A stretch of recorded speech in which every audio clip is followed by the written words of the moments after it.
Ha sido una de las infiltraciones de mayor alcance y más duraderas del gobierno estadounidense por parte de un agente extranjero. Así describió el fiscal general de Estados Unidos el caso contra el exdiplomático Manuel Rocha. Detenido a principios de este mes, Rocha está acusado de servir como informante al gobierno cubano mientras trabajó durante años en el Departamento de Estado y brevemente en una posición relevante en el Consejo de Seguridad de la Casa Blanca.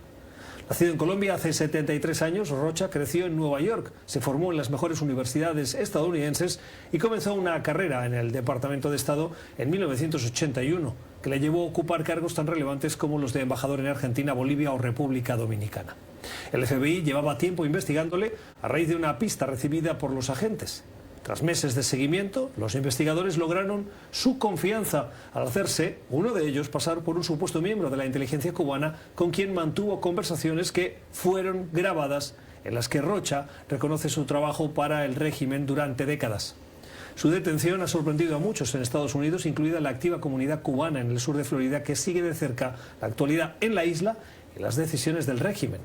En los últimos meses, ese seguimiento se ha centrado especialmente en la respuesta represiva de los agentes de seguridad cubanos con la población civil, que se ha manifestado en diversas ocasiones, con mayor o menor éxito, para protestar por la escasez de alimentos o servicios, además de para pedir más libertades.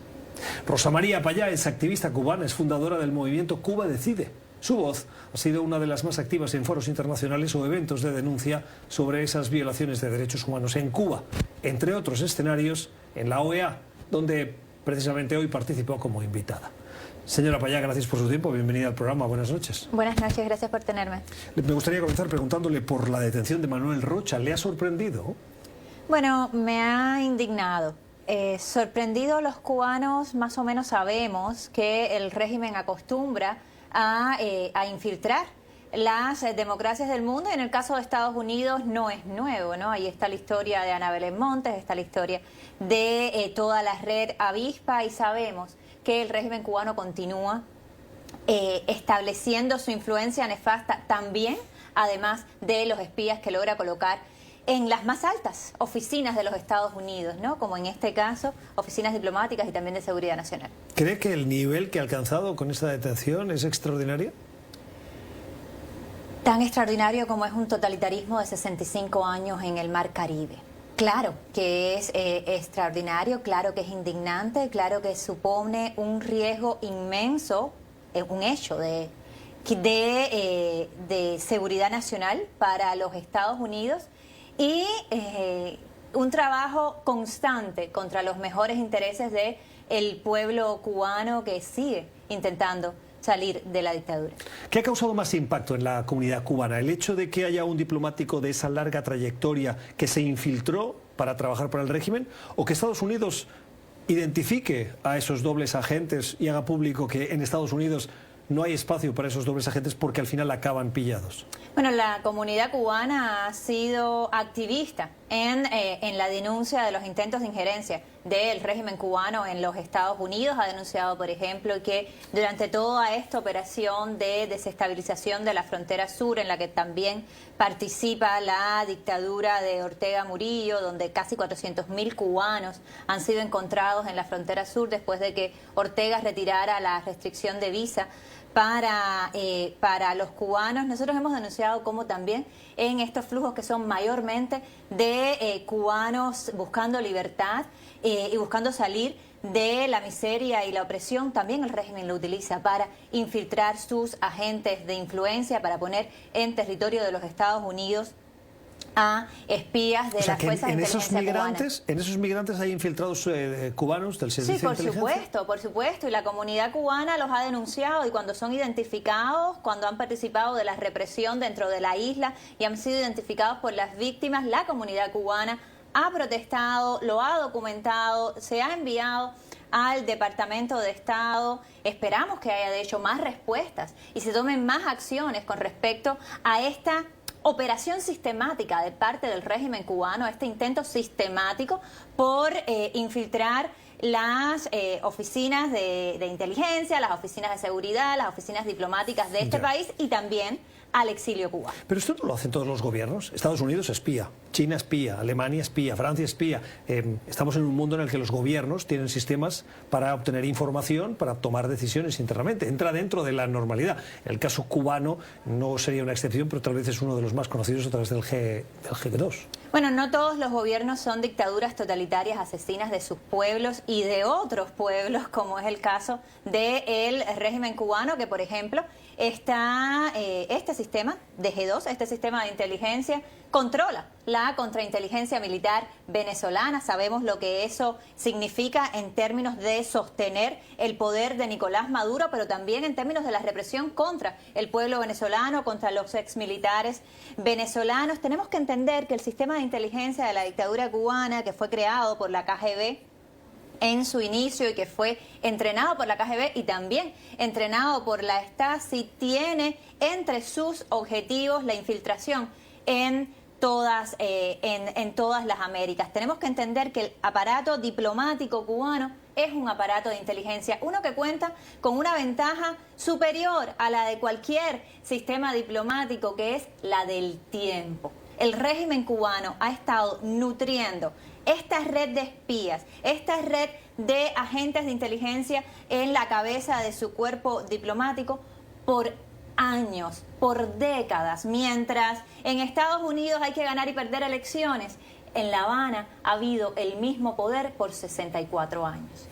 Hablando de otras noticias de actualidad, recientemente falleció una de las hermanas de los Castro, Juanita Castro, que se había distanciado de los hermanos, de Raúl y de Fidel, y que incluso, de acuerdo a información publicada, colaboró con el sistema de inteligencia estadounidense, con la CIA, en un intento de socavar al régimen de su hermano, con poco éxito, por lo que estamos viendo.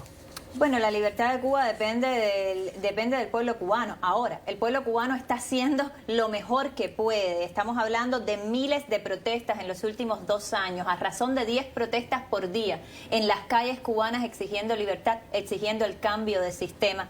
Si tanto los Estados Unidos como el resto de las democracias de las Américas a las que yo les hablé hoy, desde el Consejo Permanente, quieren eliminar esta amenaza a su seguridad nacional, este elemento de inestabilidad de la democracia en la región que es el régimen cubano, pues deberían empezar por apoyar al pueblo cubano que está exigiendo el cambio de sistema, por apoyar, como les dije hoy, si van a apoyar la autodeterminación de los pueblos, apoyen el derecho a decidir del pueblo cubano, el cambio de sistema, apoyen a determinar nuestro futuro.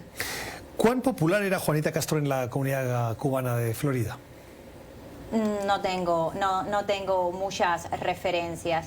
La comunidad cubana es una comunidad muy vocal en contra de la dictadura, en contra del horror que sus hermanos Fidel y Raúl Castro han desatado en la isla, y toda voz, incluso si viene de su familia, que se levante en contra de ese horror es agradecida. Ya. Para terminar, me gustaría pedirle por la situación de violación de derechos humanos. Decía usted 10 protestas por día, muchas de ellas no trascienden.